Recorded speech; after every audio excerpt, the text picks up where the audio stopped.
दोस्तों, आज हम आपके सामने लाने जा रहे हैं 14 अगस्त 1947 की रात का वो काला सच जिसे हर भारतीय जानना चाहेगा। वो रात जिसने हिंदुस्तान का इतिहास, भूगोल, भविष्य और सोच को बदल दिया। और वो रात थी आज़ादी की रात। दिल्ली में 14 अगस्त को शाम से ही बारिश हो रही थी। रात 9 बजते बजते रायसेना हिल्स पर करीब 5 लाख लोगों का हुजूम जमा हो गया था। बारिश अब भी जारी था।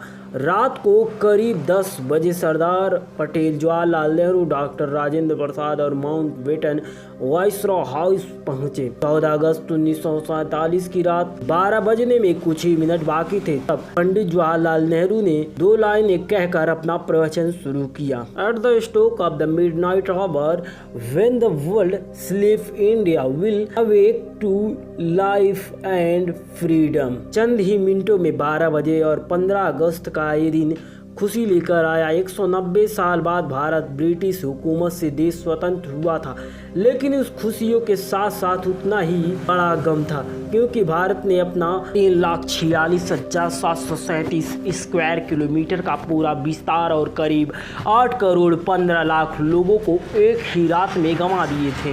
देश 2 टुकड़ों में विभाजित हुआ था, हिंदुस्तान और पाकिस्तान। हिंदुस्तान यूं ही आज़ाद नहीं हुआ था। 15 अगस्त 1947 से बहुत पहले ही ब्रिटिश हुकूमत का अंत शुरू हो गया था। महात्मा गांधी के जन आंदोलन से देश में नई क्रांति की शुरुआत हुई थी, तो एक और सुभाष चंद्र बोस की आजाद हिंद फौज ने अंग्रेजों का जीना दुश्वार कर रखा था। ऊपर से दूसरे विश्व युद्ध के बाद ब्रिटिश सरकार में उतना दम भी नहीं रह गया था कि वह भारत पर शासन चला सके। इसलिए माउंटबेटन को आखिरी वाइसरॉय बनाया गया था, ताकि देश को आधिकारिक तरीके से स्वतंत्रता दी जा सके। अंग्रेजों ने शुरुआत में भारत को 3 जून 1948 के दिन स्वतंत्रता घोषित करने के लिए निर्णय लिया था, लेकिन मोहम्मद अली जिन्ना ने पाकिस्तान नामक अलग मुल्क बनाने की ठान ली थी, जिसके चलते देश में कई जगह सांप्रदायिक हिंसा शुरू हो गया था। बिगड़ती परिस्थिति को देखते हुए अंग्रेज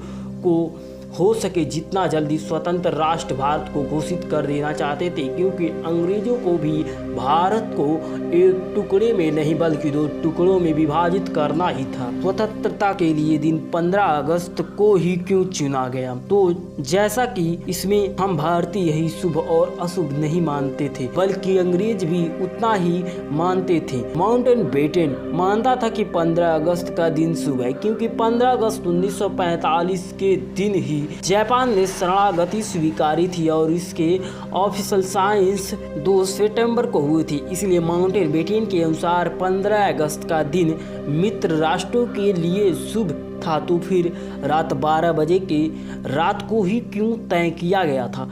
तो इसके लिए भारतीय ज्योतिषियों का मानना था कि वो वक्त देश की स्वतंत्रता के लिए शुभ है। किया गया था कि पंडित नेहरू को अपनी स्पीच रात 12 बजे से पहले ही समाप्त कर देनी होगी और रात 12 बजे के बाद भारतीय शंखनाद के साथ भारतीय लोकतंत्र की शुरुआत होगी। ठीक वैसा ही हुआ। 15 अगस्त सन 1947 को सुबह 8:30 पर पंडित नेहरू और उनके कैबिनेट ने पद गोपनीयता की शपथ ली। रात की लगातार बारिश के बाद सुबह आसमान बिल्कुल साफ था। लोग बेसब्री से इंतजार कर रहे थे आजाद भारत के तिरंगे को लहराता हुआ अपनी आंखों से देखने के लिए।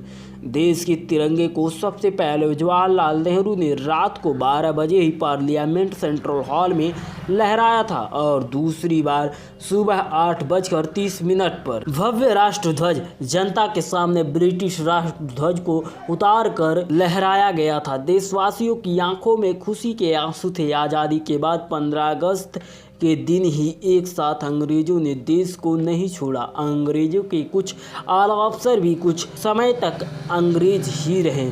1500 ब्रिटिश सैनिकों की टीम 17 अगस्त 1947 के दिन अपने देश रवाना हुई, तो वहीं आखिरी टीम 27 अगस्त 1948 के दिन भारत से निकली।